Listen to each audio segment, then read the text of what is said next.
أشهد أن لا إله إلا الله وحده لا شريك له وأشهد أن محمدا عبده ورسوله أما بعد فأعوذ بالله من الشيطان الرجيم بسم الله الرحمن الرحيم الحمد لله رب العالمين الرحمن الرحيم مالك يوم الدين إياك نعبد وإياك نستعين اهدنا الصراط المستقيم صراط الذين أنعمت عليهم غير المغضوب عليهم ولا الضالين. Tegen het einde van de vorige vrijdagpreek, toen de historische voorvallen uit het leven van de heilige profeet sallallahu alaihi wasallam verteld werden, werd er een voorval genoemd over Furad bin Hayyan, die de islam accepteerde. Verdere details met betrekking tot zijn acceptatie van de islam zijn dat hij aanvankelijk gevangen werd genomen. Dit is vermeld in de vorige vrijdagpreek.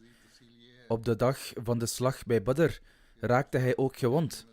Maar op de een of andere manier wist hij gevangenschap te ontlopen. Op deze dag werd hij echter gevangen genomen door de moslims. Zodra Hazrat Abu Bakr hem zag, zei hij: "Zul je je zelfs nu niet beteren?" Furad antwoordde: "Als ik deze keer aan Mohammed sallallahu alaihi wasallam ontsnap, zal ik niet opnieuw gevangen genomen worden." Hierop zei Hazrat Abu Bakr: "Accepteer dan de islam." Dit betekende dat als hij wilde ontsnappen, er maar één manier was, en dat was voor hem om de islam te accepteren. Desalniettemin, deze woorden horende van Hazrat Abu Bakr ging Furad bin Hayyan op weg om de heilige profeet sallallahu alaihi wasallam te ontmoeten. Toen hij een van zijn Ansari vrienden passeerde, zei hij tegen hem: "Ik ben een moslim." De Ansari-metgezel ging naar de heilige profeet sallallahu alaihi wasallam en informeerde hem dat hij de islam had aanvaard.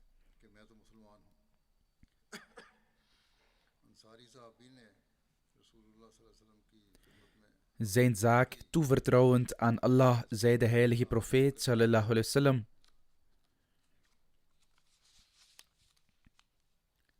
"Er zijn ongetwijfeld mensen onder jullie van wie wij het geloof aan hen overlaten."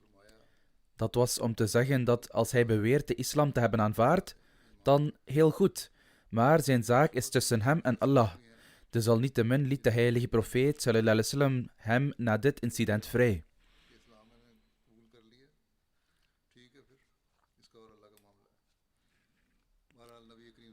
Onder deze details wordt ook vermeld dat een expeditie van Hazrat Zaid bin Haritha naar Qirada werd gestuurd in Jamadul Akhir 3 Hijri. In het leven en karakter van het zegel der profeten heeft Hazrat Mirza Bashir Ahmed Sahib radiyallahu ta'ala anhu juist dit incident op de volgende manier vastgelegd.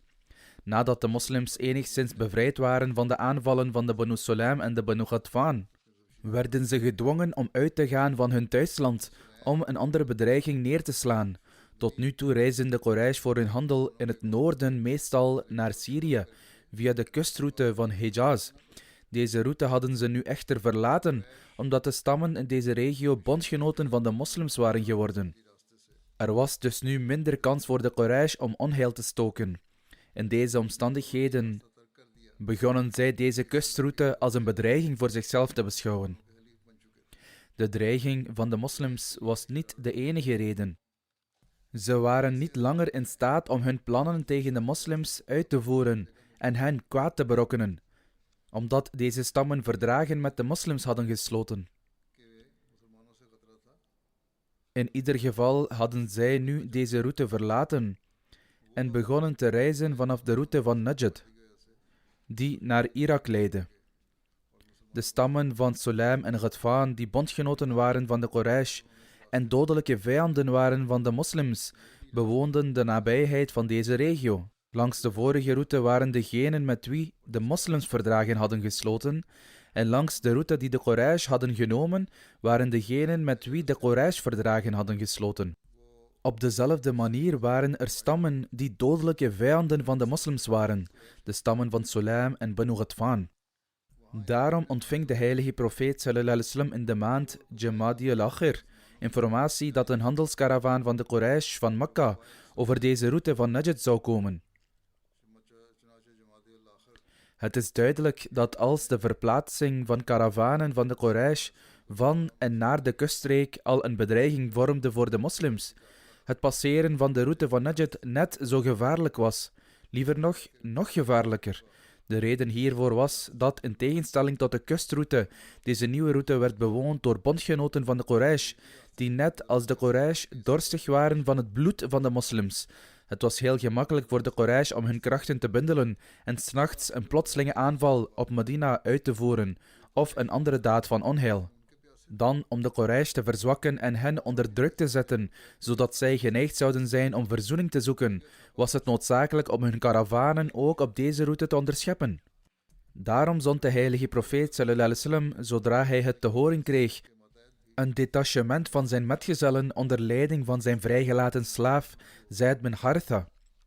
Leiders zoals Abu Sufyan bin Harb en Safwan bin Umayya vergezelden ook deze handelskaravaan van de Quraysh. Zaid deed zijn plicht met opmerkelijke snelheid en intelligentie en onderwierp deze vijanden van de islam op een plaats die bekend staat als Qirada, gelegen in Najd. Opgeschrikt door deze plotselinge aanval vluchtten de mensen van de Quraysh, de goederen en kostbaarheden van de karavaan achterlatend. Zaid bin Haritha en zijn metgezellen keerden met succes en triomf terug naar Medina, met een grote waarde aan buit. Sommige historici hebben geschreven dat de gids van deze karavaan van de Quraysh een man genaamd Furat was, die gevangen werd genomen door de handen van de moslims en vervolgens werd vrijgelaten na zijn aanvaarding van de islam. Maar uit andere verhalen blijkt dat hij een afgodendienaar was die de opdracht had om de moslims te bespioneren, maar later, nadat hij moslim was geworden, migreerde hij naar Medina.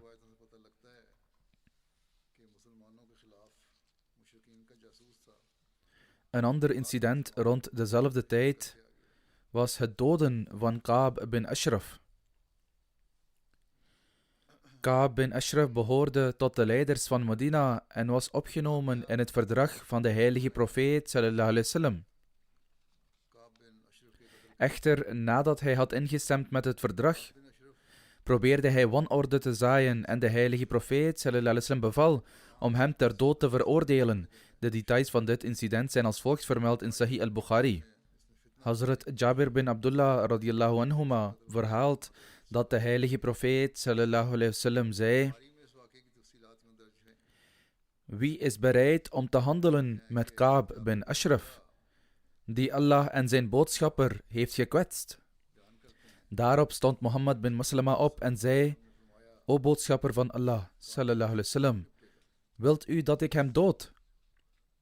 De heilige profeet sallallahu alaihi wasallam zei: ja. Toen ging Mohammed bin Maslama naar Ka'b en zei: die man, dat wil zeggen verwijzend naar de heilige profeet sallallahu alaihi wasallam, eist aalmoezen van ons en hij heeft ons lastig gevallen. En ik ben gekomen om iets van jou te lenen. Hierop zei Ka'b: bij Allah, jullie zullen moe van hem worden. Dat wil zeggen, ze zouden moe worden van de heilige profeet sallallahu alaihi wasallam en hem verlaten. Mohammed bin Maslama zei: nu we hem gevolgd hebben, willen we hem niet verlaten, tenzij en totdat we zien hoe zijn einde zal zijn. Nu willen we dat u ons een kameellading of 2 aan voedsel leent. Kaab zei: goed, maar dan moeten jullie wel iets bij mij achterlaten als garantie. Mohammed bin Maslama en zijn metgezel zeiden: wat wil jij? Kaab antwoordde: laat jullie vrouwen aan mij over. Zij zeiden: hoe kunnen we onze vrouwen aan jou overlaten als garantie, terwijl jij de knapste van de Arabieren bent? Kaab zei: laat dan jullie zonen aan mij over. Zij zeiden: hoe kunnen wij onze zonen aan jou overlaten? Later zouden zij door de mensen misbruikt worden door te zeggen dat die en die achtergelaten is als borg voor een kameellading voedsel. Dat zou ons te schande maken, maar we zullen onze wapens aan jullie overlaten als garantie. Wapens verwijst hier ook naar oorlogsuitrusting. Ze beloofden dat ze terug zouden keren naar Kaab, en dus gingen ze 's nachts terug, vergezeld door Kaab's pleegbroer Abu Naila. Kaab nodigde hen uit om in zijn fort te komen, en toen ging hij naar beneden om hen te zien. Zijn vrouw vroeg hem: waar gaat u heen op dit uur? Kaab antwoordde: niemand anders dan Mohammed bin Maslama en mijn broer Abu Naila zijn gekomen. Zijn vrouw zei: ik hoor een geluid, alsof er bloed druipt. Kaab zei: een eerbaar man moet gehoor geven aan een oproep in de nacht, zelfs als hij uitgenodigd wordt om aangevallen te worden. Mohammed bin Maslama ging met 2 mannen en zei: als Kaab komt, zal ik zijn haar vastpakken en eraan ruiken. En als jullie zien dat ik zijn hoofd vast heb, stap dan naar voren en dood hem.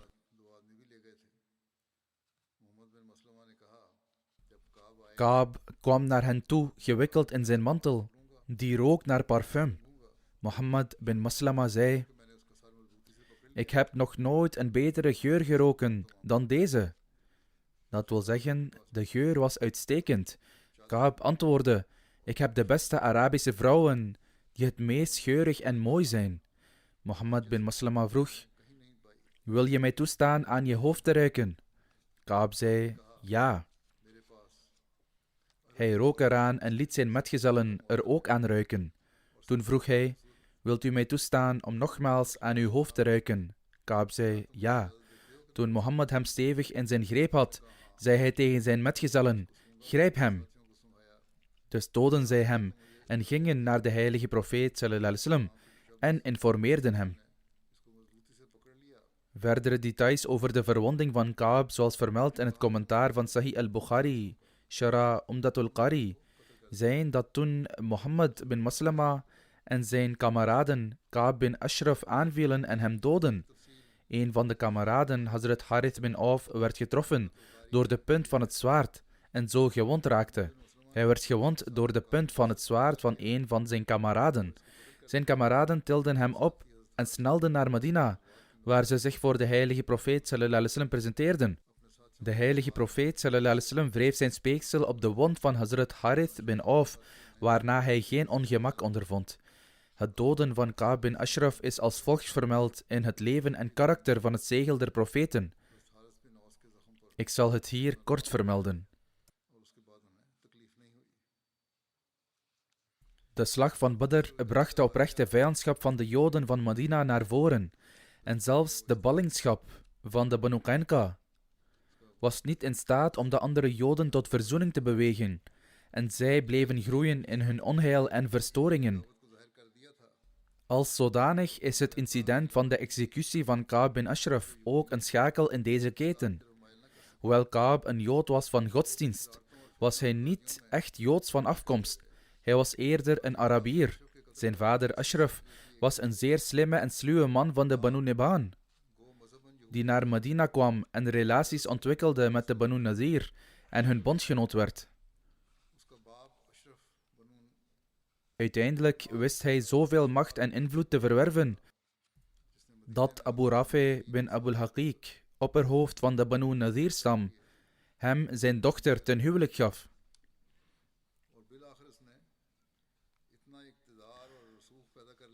Het was juist deze dochter die Kaab baarde, die een nog grotere status kreeg dan zijn vader. Dit was in die mate dat hij uiteindelijk zo'n hoedanigheid aannam dat alle Joden van Arabië hem als hun leider begonnen te accepteren. Kaab was niet alleen een goed gebouwde en aantrekkelijke man, maar ook een welsprekend dichter en een zeer rijk man. Door geld te spenderen hield hij altijd de geleerden en andere invloedrijke persoonlijkheden van zijn natie onder zijn controle. Maar vanuit moreel oogpunt was hij een man met een extreem slechte moraal en een meester in de kunst van geheime complotten en samenzweringen. Er waren geen slechte zeden die hij niet bezat.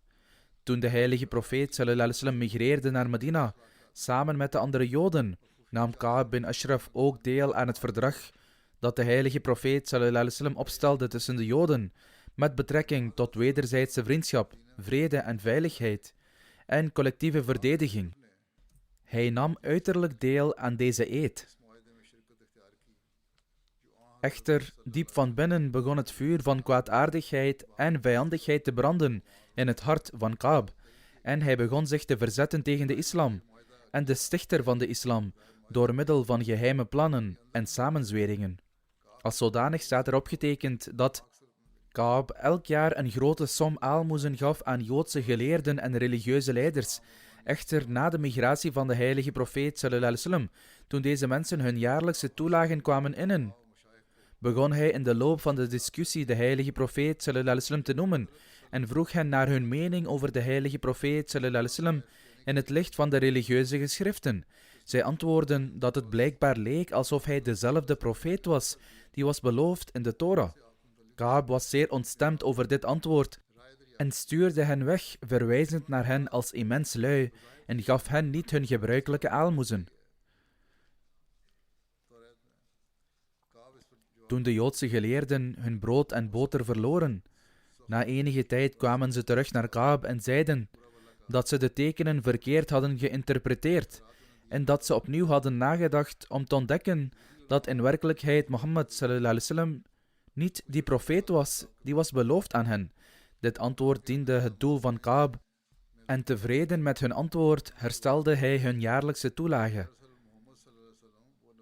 In ieder geval, dit was slechts religieuze oppositie die, hoewel geuit op een onaangename manier, kon helemaal niet verwerpelijk zijn en evenmin kon Ka'b alleen op grond hiervan ter verantwoording worden geroepen.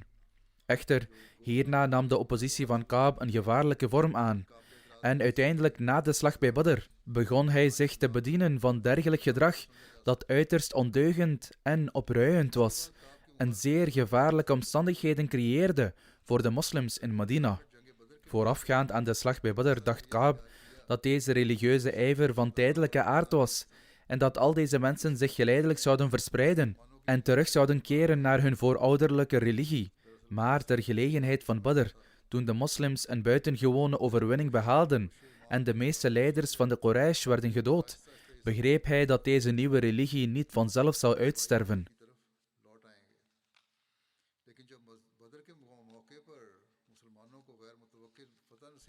Daarom besloot hij na Badr zijn uiterste best te doen om de islam af te schaffen en volledig te vernietigen. De eerste uiting van zijn oprechte wrok en jaloezie was toen het nieuws van de overwinning van Badr Medina bereikte. Bij het horen van dit nieuws, in het begin, zei Ka'b, terwijl hij openlijk aankondigde dat dit nieuws vals leek te zijn, omdat het onmogelijk was voor Mohammed sallallahu alaihi wasallam om te zegevieren over zo'n groot leger van de Quraysh en voor zulke beroemde leiders van Mekka om tot stof te worden gemengd. Als dit nieuws waar was, dan was de dood beter dan zo'n leven.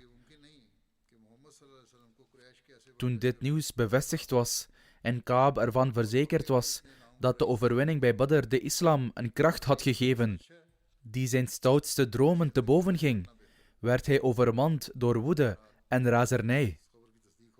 Hij bereidde zich onmiddellijk voor om te reizen en naar Mekka te gaan, en daar aangekomen door de kracht van zijn overtuigende toespraak en poëtische tong, wakkerde hij het vuur aan dat aanwakkerde in de harten van de Quraysh. Hij wakkerde hen nog meer aan. Hij creëerde een onblusbare dorst in hun harten voor moslimbloed en vulde hun harten met gevoelens van wraak en vijandschap.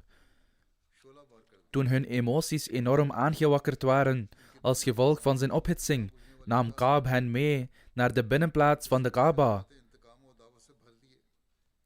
en hen de doeken van de Kaaba overhandigend, liet hij hen zweren dat zij niet zouden rusten totdat de islam en de stichter van de islam van de aardbodem waren weggevaagd. Na het creëren van deze vurige sfeer in Mekka, wendde deze slechte persoon zich tot de andere stammen van Arabië en reizende van stam tot stam, zette hij mensen op tegen de moslims. Toen keerde hij terug naar Medina en terwijl hij poëzie schreef, zinspeelde hij op de moslimvrouwen op een zeer smerige en obscene manier in zijn provocerende coupletten. Daarbij spaarde hij zelfs de vrouwen uit het huishouden van de heilige profeet sallallahu alaihi wasallam niet in zijn vulgaire coupletten. En liet hij deze coupletten wijd en zijd verspreiden in het hele land. Uiteindelijk smeedde hij een complot om de heilige profeet sallallahu alaihi wasallam te vermoorden. Onder het mom van een feest nodigde hij de heilige profeet sallallahu alaihi wasallam uit in zijn woning. En met een paar Joodse jonge mannen beraamde hij een plan om de heilige profeet sallallahu alaihi wasallam te vermoorden. Echter, door de genade van God was er van tevoren informatie ontvangen en dit plan van hen mislukte. Toen de stand van zaken dusdanig escaleerde en er aanklachten werden ingediend wegens schending van het verdrag, rebellie, aanzetten tot oorlog, opruiing, gebruik van schuttingtaal en samenzwering om de heilige profeet sallallahu alaihi wasallam te vermoorden. Toen in het licht van het verdrag dat was geregeld tussen de inwoners van Medina bij zijn aankomst, sprak de heilige profeet sallallahu alaihi wasallam, die de hoogste uitvoerende macht en opperbevelhebber was van de democratische staat Medina, het vonnis uit dat Kaab bin Ashraf kon worden gedood als gevolg van zijn daden. De heilige profeet sallallahu alaihi wasallam instrueerde daarom een aantal van zijn metgezellen om hem te executeren. Echter, vanwege de opruiing van Kaab, aangezien de atmosfeer van Medina in die tijd zodanig was dat als er een formele aankondiging was gedaan voor zijn executie, er een mogelijkheid was dat er een burgeroorlog zou zijn uitgebroken in Medina. En het was niet te zeggen hoeveel bloedbad en slachting er als gevolg daarvan zou zijn ontstaan. De heilige profeet sallallahu alaihi wasallam was bereid om elk mogelijk en redelijk offer te brengen om onderling geweld en bloedvergieten te voorkomen, zodat de moslims en de joden geen oorlog voeren, waardoor ze elkaar schade toebrengen of doden. Dus instrueerde hij dat Kaab niet in het openbaar moest worden geëxecuteerd. In plaats daarvan moesten een paar mensen in stilte een gelegenheid vinden en een einde aan hem maken. De heilige profeet sallallahu alaihi wasallam wees deze taak toe aan een trouwe metgezel genaamd Mohammed bin Maslama en benadrukte dat welke strategie dan ook bedacht werd, uitgevoerd moest worden met de raad van Sa'ad bin Mu'adh, die het hoofd van de stam Aus was. Mohammed bin Maslama zei: O boodschapper van Allah, om hem geruiloos te doden, zullen we iets moeten zeggen. Wat betekende dat er een excuus nodig zou zijn, waarmee Kaab uit zijn verblijfplaats gelokt kon worden en op een veilige plaats geëxecuteerd kon worden, rekening houdend met de ernstige gevolgen die hadden kunnen ontstaan als een geheime operatie was uitgesloten, zei de heilige profeet sallallahu alaihi wasallam: goed dan.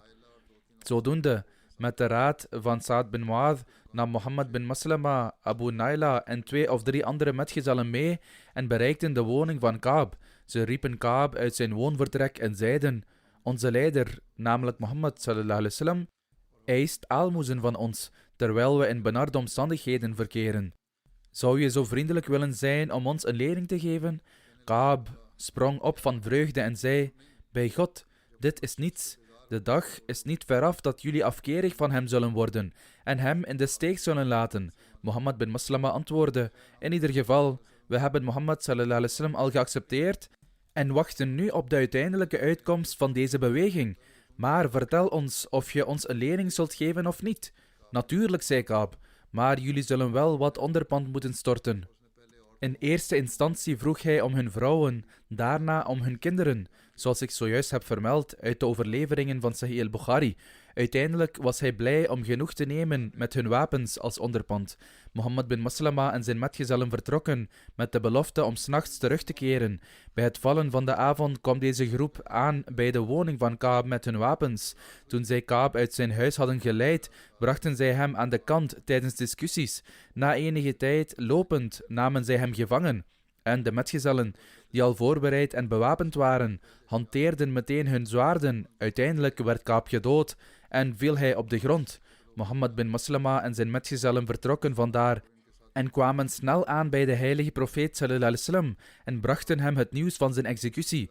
Toen het nieuws van de executie van Kaab bekend werd, ging er een schok door de stad en het Joodse volk was diep woedend. De volgende dag, in de ochtend, een delegatie van de Joden presenteerde zich voor de heilige profeet sallallahu alaihi wasallam en klaagde dat hun leider Kaab bin Ashraf was vermoord in dergelijke manier. De heilige profeet sallallahu alaihi wasallam luisterde naar hun opmerkingen en zei: zijn jullie ook op de hoogte van de misdaden waaraan Kaab schuldig is? Toen herinnerde de heilige profeet sallallahu alaihi wasallam hen in het kort aan alle slechte plannen waaraan Kaab schuldig was. Dat wil zeggen overtreding van het verdrag, aanzetten tot oorlog, opruiing, gebruik van schuttingtaal en samenzwering tot moord enzovoort. Hierop werden de mensen bang en zeiden geen woord. Hierna zei de heilige profeet sallallahu alaihi wasallam: vanaf nu zouden jullie er goed aan doen om in vrede en harmonie te leven en niet het zaad van vijandschap, geweld en wanorde te zaaien. Daarom werd er met instemming van de Joden een nieuw verdrag opgesteld en beloofden de Joden opnieuw om in vrede en harmonie met de moslims te leven en zich te onthouden van geweld en wanorde. Dit verdrag werd toevertrouwd aan Hazrat Ali. Verder staat nergens in de geschiedenis opgetekend dat de Joden hierna ooit de executie van Kaab bin Ashraf noemden en de moslims beschuldigden, want in hun harten wisten zij dat Kaab de hem toekomende rechtmatige straf kreeg. Kaab werd dus gestraft volgens de wet en de gewoonten van die tijd, en het stilzwijgen van de Joden bewijst dat zij deze straf en behandeling accepteerden. Sommige historici hebben later beschuldigingen geuit dat de heilige profeet sallallahu alaihi wasallam een onwettige moord beval en dat het verkeerd was. Laat het duidelijk zijn dat dit geen onwettige moord was. Het moet worden herinnerd dat Kaab bin Ashraf een formele overeenkomst van vrede en veiligheid met de heilige profeet sallallahu alaihi wasallam was aangegaan. Complotten smeden tegen de moslims was niet toegestaan. Vooral toen hij ermee had ingestemd om de moslims te steunen tegen alle buitenlandse vijanden en om vriendschappelijke betrekkingen met de moslims te onderhouden. Krachtens dit verdrag had hij ook aanvaard dat de heilige profeet sallallahu alaihi wasallam de hoogste uitvoerende macht zou zijn van de democratische staat die in Medina was gevestigd, en dat de uitspraak van de heilige profeet sallallahu alaihi wasallam juridisch bindend zou zijn in alle geschillen, enzovoort. Hazrat Mirza Bashir Ahmed Sahib schrijft: daarom bewijst historisch bewijs dat onder ditzelfde verdrag Joodse mensen hun zaken voorlegden aan de heilige profeet sallallahu alaihi wasallam, en hij zou vonnissen over hen uitspreken. In deze omstandigheden, al zijn verdragen en overeenkomsten negerend, pleegde Kaab verraad tegen de moslims.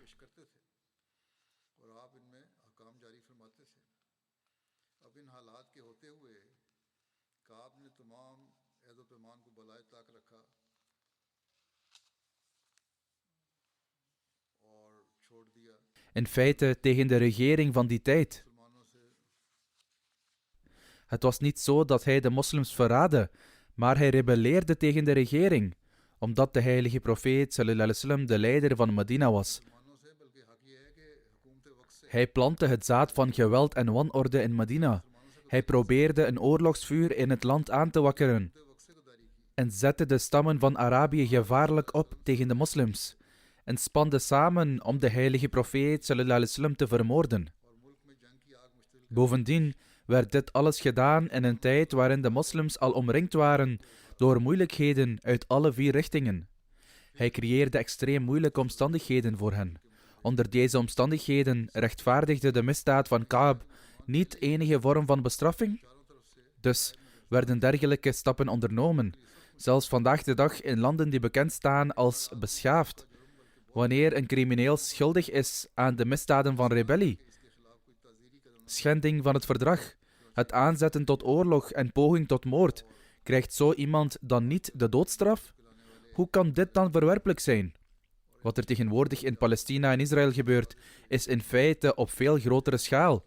En het is in veel opzichten ongerechtvaardigd.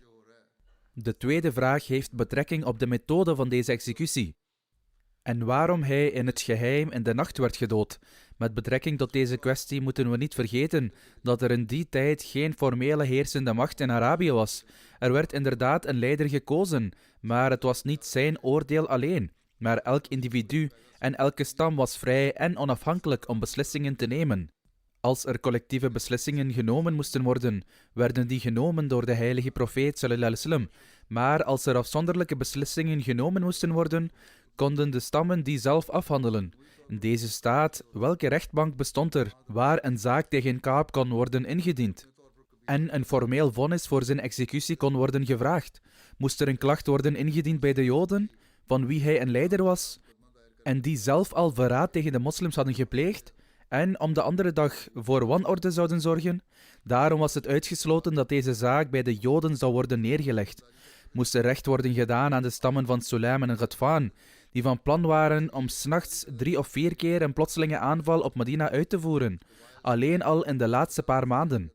Het waren ook zijn stammen, dus het is duidelijk dat er geen recht bij hen kon worden gezocht. Denk na over de toestand van Arabië in die tijd.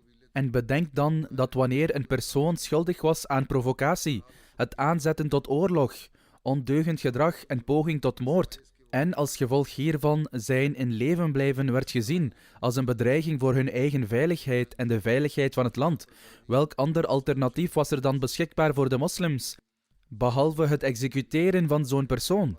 Het is veel beter om een slechte en gewelddadige man te executeren, dan dat de levens van vele vredelievende burgers in gevaar worden gebracht en de vrede in het land wordt verwoest. Allah de Almachtige stelt ook dat wanorde erger is dan doden. In ieder geval, in het licht van dit verdrag dat plaatsvond tussen de Joden en de moslims, nadat ze gemigreerd waren, bezat de heilige profeet sallallahu alaihi wasallam niet de hoedanigheid van een gewone burger. Integendeel, hij was nu de hoogste bestuurder geworden van de democratische staat die in Medina was gevestigd. De heilige profeet sallallahu alaihi wasallam had de autoriteit gekregen om elke uitspraak te doen die hij passend achtte met betrekking tot alle geschillen en politieke zaken. Vandaar in het belang van de binnenlandse vrede, als de heilige profeet sallallahu alaihi wasallam Kaab de dood waardig verklaarde vanwege zijn ondeugend gedrag. Welk recht heeft iemand dan om bezwaar te maken tegen dit vonnis van de heilige profeet sallallahu alaihi wasallam en na 1300 jaar een beschuldiging te uiten tegen de islam, zoals de Orientalisten dat doen? Omdat zelfs de Joden het zwijgen oplegden, zonder ook maar één bezwaar te uiten. Tijdens deze periode vond ook het tweede huwelijk van Hazrat Hafsa bint Umar plaats. Hazrat Hafsa was de dochter van Hazrat Umar radiyallahu ta'ala anhu. De details van haar huwelijk met de heilige profeet sallallahu alaihi wasallam zijn als volgt. Hazrat Hafsa's man vocht in de slag bij Badr. En terwijl hij op de terugweg was van de slag, werd hij ziek en overleed. Hij nam deel aan de strijd, maar stierf tijdens zijn terugkeer van de strijd nadat hij ziek was geworden. Daarna trouwde de heilige profeet sallallahu alaihi wasallam met Hazrat Hafsa. De details rondom deze gebeurtenis zijn als volgt vastgelegd in Sahih al-Bukhari. Hazrat Abdullah bin Umar vertelt: Hazrat Hafsa bint Umar was weduwe van Hunais bin Hadafa Sahmi, een metgezel van de heilige profeet sallallahu alaihi wasallam, die vocht in de slag bij Badr. Toen hij overleed in Medina, zei Hazrat Umar volgens de overlevering: ik ontmoette Hazrat Osman en zei dat als hij het wenst, ik Hafsa bint Umar aan u zal uithuwelijken. Hazrat Osman antwoordde: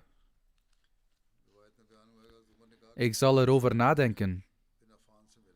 Hazrat Umar rapporteerde: ik heb vele dagen gewacht. Na een aantal dagen zei Hazrat Osman: ik voel niet dat het gepast voor mij is om op dit moment te trouwen.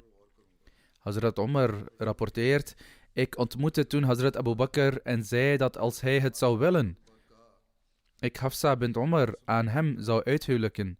Hazrat Abu Bakr viel stil en gaf mij geen antwoord. Hazrat Umar zegt dat hij zich nog sterker voelde over deze afwijzing dan over de afwijzing van Hazrat Osman. Hazrat Omar zegt, ik wachtte nog een paar dagen. Toen stuurde de heilige profeet sallallahu alaihi wasallam een voorstel om met Hazrat Hafsa te trouwen en ik gaf haar aan hem ten huwelijk. Dit voorval is als volgt vastgelegd in het leven en karakter van het zegel der profeten. Hazrat Omar had een dochter met de naam Hafsa, die getrouwd was met een trouwe metgezel Ghonais bin Hadafa. Die had deelgenomen aan de slag bij Badr. Na Badr, bij zijn terugkeer naar Medina, werd Ghonais ziek en was niet in staat om te herstellen van zijn ziekte. Ergens na zijn overlijden begon Hazrat Omar zich zorgen te maken over haar tweede huwelijk. Op dat moment was Hafsa meer dan 20 jaar oud. Door zijn eenvoudigheid van aard ontmoette Hazrat Omar Osman bin Affan zelf en vermeldde dat zijn dochter Hafsa nu een weduwe was en dat als hij geïnteresseerd was, hij met haar kon trouwen. Echter, Hazrat Osman vermeed het onderwerp. Hierna noemde Hazrat Omar het aan Hazrat Abu Bakr, maar ook hij zweeg en reageerde niet. Hierop was Hazrat Omar diep bedroefd en in deze staat van ontzetting presenteerde hij zichzelf voor de heilige profeet sallallahu alaihi wasallam en legde het hele verhaal voor. De heilige profeet sallallahu alaihi wasallam antwoordde: Omar, maak je helemaal geen zorgen. Als Allah het wil, zal Hafsa een betere man vinden dan Othman en Abu Bakr. En Othman zal een betere vrouw krijgen dan Hafsa. De heilige profeet sallallahu alaihi wasallam zei dit omdat hij al van plan was om met Hafsa te trouwen en om zijn eigen dochter Kulthum aan Hazrat Osman ten huwelijk te geven. Zowel Hazrat Othman als Hazrat Abu Bakr waren hiervan op de hoogte en dit is waarom ze het voorstel van Hazrat Omar afwezen. Enige tijd daarna trouwde de heilige profeet sallallahu alaihi wasallam zijn dochter Kulthum met Hazrat Othman. Hierna stuurde de heilige profeet sallallahu alaihi wasallam zelf een aanzoek naar Hazrat Omar voor Hafsa. Wat had Hazrat Omar nog meer kunnen vragen? Hij accepteerde dit voorstel heel graag. In Shaban 3 Hijri werd Hazrat Hafsa getrouwd met de heilige profeet sallallahu alaihi wasallam en werd een deel van zijn huishouden. Toen dit huwelijk had plaatsgevonden, zei Hazrat Abu Bakr tegen Hazrat Omar: misschien is uw hart bedroefd vanwege mij. Het feit is dat ik al op de hoogte was van de intentie van de heilige profeet sallallahu alaihi wasallam, maar ik kon zijn geheim niet onthullen zonder toestemming. Natuurlijk, als de heilige profeet sallallahu alaihi wasallam het niet zo bedoeld had, zou ik heel graag met Hafsa getrouwd zijn. Een speciale wijsheid in het trouwen van Hafsa was dat zij de dochter was van Hazrat Omar, van wie men zou kunnen zeggen dat hij werd beschouwd als de meest eminente metgezel na Hazrat Abu Bakr. En hij behoorde tot de meest naaste vrienden van de heilige profeet sallallahu alaihi wasallam. Vandaar dat, om de wederzijdse relaties verder te versterken en om het verdriet van Hazrat Omar en Hafsa te compenseren, dat zij hadden opgelopen door het voortijdige overlijden van Ghonais bin Hadafa, de heilige profeet sallallahu alaihi wasallam het gepast achtte om zelf met Hafsa te trouwen. Een andere algemene wijsheid die werd overwogen was dat als de heilige profeet sallallahu alaihi wasallam een groter aantal vrouwen had, de taken van prediking en verspreiding, evenals onderwijs en opleiding, op een veel grotere schaal met groter gemak en op een meer uitstekende manier onder de vrouwen, die in sommige opzichten de helft, zo niet meer dan de helft van de wereldbevolking vormen, konden worden uitgevoerd. Hazrat Mirza Bashir Ahmed Sahib radiyallahu anhu zegt: op het moment van haar huwelijk was Hazrat Hafsa ongeveer 21 jaar oud. Na Hazrat Aisha, aangezien zij de dochter was van een persoon die de meest eminente was onder de metgezellen, had zij een speciale rang onder de edele vrouwen van de heilige profeet. Ze had ook een hechte band met Hazrat Aisha.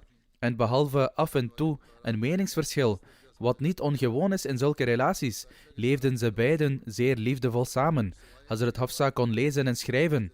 Als zodanig is er een verhaal in de hadith dat ze leerde schrijven van een vrouwelijke metgezel genaamd Shifa bint Abdullah. Zij overleed in 45 Hijri, toen ze min of meer 63 jaar oud was. Ook tijdens deze periode werd Hazrat Imam Hassan geboren. Hazrat Imam Hassan bin Ali bin Abu Talib werd geboren in 3 Hijri in het midden van de Ramadan. Sommigen beweren dat hij geboren is in Shaban 3 Hijri. Sommigen zeggen dat hij een jaar na de slag om Uhud is geboren, terwijl anderen zeggen dat hij 2 jaar na de slag om Uhud is geboren. Allama ibn Hajar Asqalani, die een commentaar schreef op Sahih al-Bukhari, zegt dat de eerste opvatting correcter en betrouwbaarder is. Hazrat Ali noemde hem Harb, maar de heilige profeet sallallahu alaihi wasallam veranderde zijn naam in Hassan. 7 dagen na zijn geboorte hield de heilige profeet sallallahu alaihi wasallam zijn aqiqa, schoor zijn hoofd en droeg op dat zilver gelijk aan het gewicht van zijn haar als aalmoes gegeven moest worden. Fadl zei eens: O boodschapper van Allah sallallahu alaihi wasallam, ik zag in een droom alsof een van uw ledematen aanwezig is in mijn huis of mijn kamer. De heilige profeet sallallahu alaihi wasallam zei: je hebt een goede droom gezien. Fatima zal bevallen van een kind. Jij zult voor hem zorgen en hem voeden naast Qutham. Fadl was de vrouw van Hazrat Abbas, de oom van vaderskant van de heilige profeet sallallahu alaihi wasallam, en Qutham was hun zoon. Zo werd Hazrat Imam Hassan geboren en Fadl verzorgde hem samen met Qutham. Hazrat Hassan bin Ali werd eens gevraagd of hij herinneringen had aan de heilige profeet sallallahu alaihi wasallam. Hij zei: ik herinner me 1 ding over de heilige profeet sallallahu alaihi wasallam. Ik nam eens een dadel van de aalmoezen en stopte het in mijn mond. De heilige profeet sallallahu alaihi wasallam haalde het uit mijn mond, ondanks dat het bedekt was met mijn speeksel, en stopte het terug bij de dadels die uitgedeeld werden als aalmoezen. Iemand zei: boodschapper van Allah, wat maakt 1 dadel uit? De heilige profeet sallallahu alaihi wasallam antwoordde: Sadqa is voor ons, namelijk de familie van de heilige profeet sallallahu alaihi wasallam, onwettig. Hazrat Anas bin Malik vertelt: niemand leek meer op de heilige profeet sallallahu alaihi wasallam dan Hazrat Hassan. Hazrat Ibn Abbas vertelt: op een keer zat Hazrat Hassan op de schouders van de heilige profeet sallallahu alaihi wasallam. Hierop zei iemand: o jongeling, je rijdt op een zeer voortreffelijke vorm van verplaatsing. De heilige profeet sallallahu alaihi wasallam merkte op: zelfs de ruiter is uitstekend. Hij hield veel van zijn kleinzoon. Hazrat Bara vertelt: ik zag de heilige profeet sallallahu alaihi wasallam terwijl Hassan bin Ali op zijn schouders zat. De heilige profeet sallallahu alaihi wasallam zei voortdurend: o Allah, dit is mijn vriend, dus jij moet ook bevriend met hem zijn. In sommige vertellingen wordt ook gemeld dat imam Hassan stierf als gevolg van vergiftiging. Niettemin, terwijl hij de geboorte van Hazrat Imam Hassan vermeldt, schrijft Hazrat Mirza Bashir Ahmad Sahib: in de gebeurtenissen van 2 Hijri werd het huwelijk van Hazrat Ali en Hazrat Fatima vermeld. In Ramadan 3 Hijri, dat wil zeggen ongeveer 10 maanden na hun huwelijk, werden zij gezegend met een kind. De heilige profeet sallallahu alaihi wasallam noemde hem Hassan.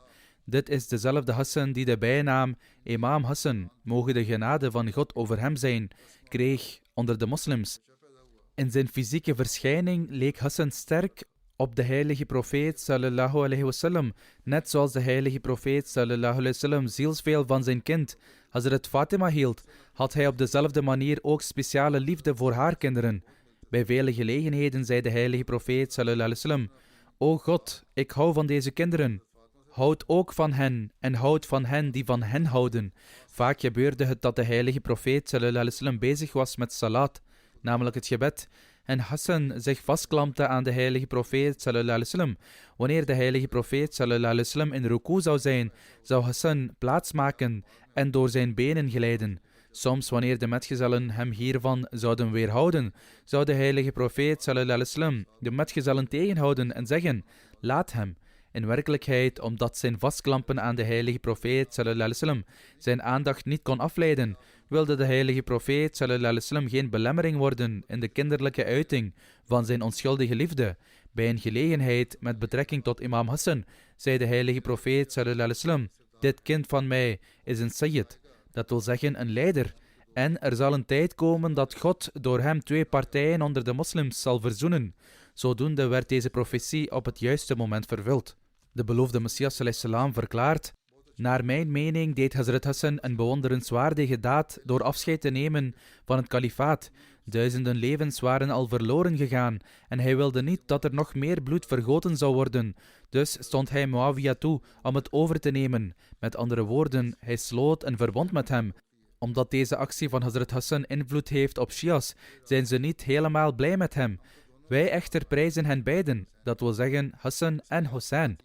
De waarheid is dat elke individu unieke sterke punten vertoont. Hazrat Imam Hassan verlangde niet naar verder bloedvergieten onder de moslims vanwege de burgeroorlog.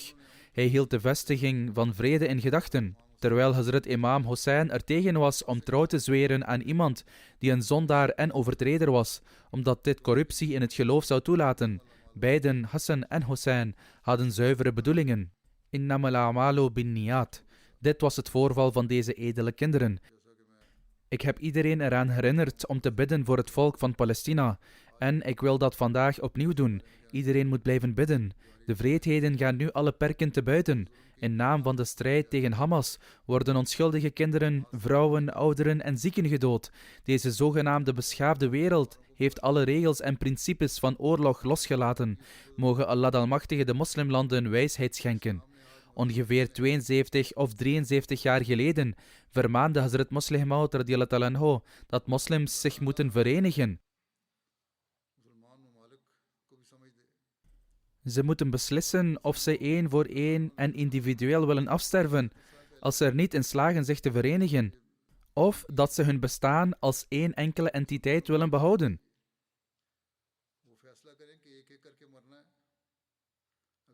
Als deze mensen maar dit nu eens zouden begrijpen en zich zouden verenigen. Nu is de situatie zo dat iemand me vertelde dat mensen die Umrah gaan doen, te horen krijgen dat ze daar niets mogen zeggen over het conflict tussen Israël en Palestina. Dit zijn de instructies die de regering geeft bij het uitgeven van visum. Als dit inderdaad waar is, dan is het een uiting van grote lafheid van de kant van de moslimregering. In ieder geval dient men te voldoen aan de rechten die men heeft bij het verrichten van Umrah. Tijdens het verrichten van de Umrah kan men niet deelnemen aan dergelijke gesprekken, maar men zou zeker moeten bidden voor de Palestijnen die onderdrukt worden. Mogen iedereen die op reis is voor Umrah onthouden om voor hen te bidden. Tegenwoordig verheffen de moslimlanden wel een stem, maar het is een zeer zwakke stem.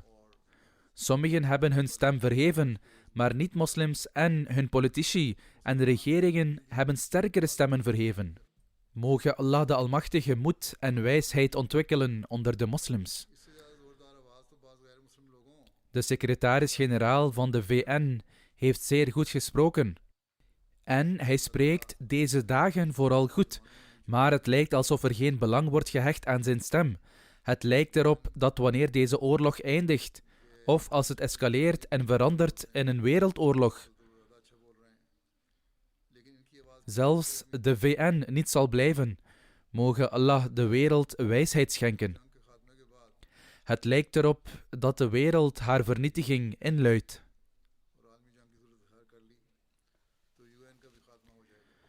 Mogen Allah de Almachtige wijsheid schenken aan degenen die overblijven na deze vernietiging en hen in staat stellen om zich tot God te wenden. In ieder geval moeten wij veel bidden in dit opzicht. Bid dat Allah de Almachtige genade geeft voor de wereld.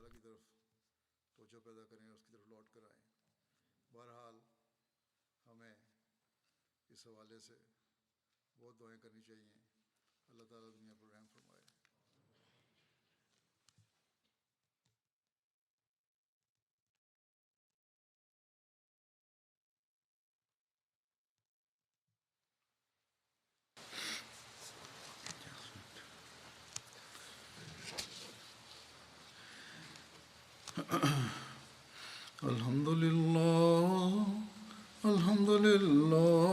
nahmaduhu wa nasta'inuhu wa nastaghfiruhu wa nu'minu bihi wa natawakkalu alayhi wa na'udhu billahi min shururi anfusina wa min sayyiati a'malina. من يهده الله فلا مضل له ومن يضلل فلا هادي له ونشهد أن لا إله إلا الله ونشهد أن محمدا عبده ورسوله عباد الله رحمكم الله إن الله يأمر بالعدل والإحسان وإيتاء ذي القربى وينهى عن الفحشاء والمنكر والبغي يعظكم لعلكم تذكرون اذكروا الله يذكركم وادعوه يستجب لكم ولذكر الله أكبر.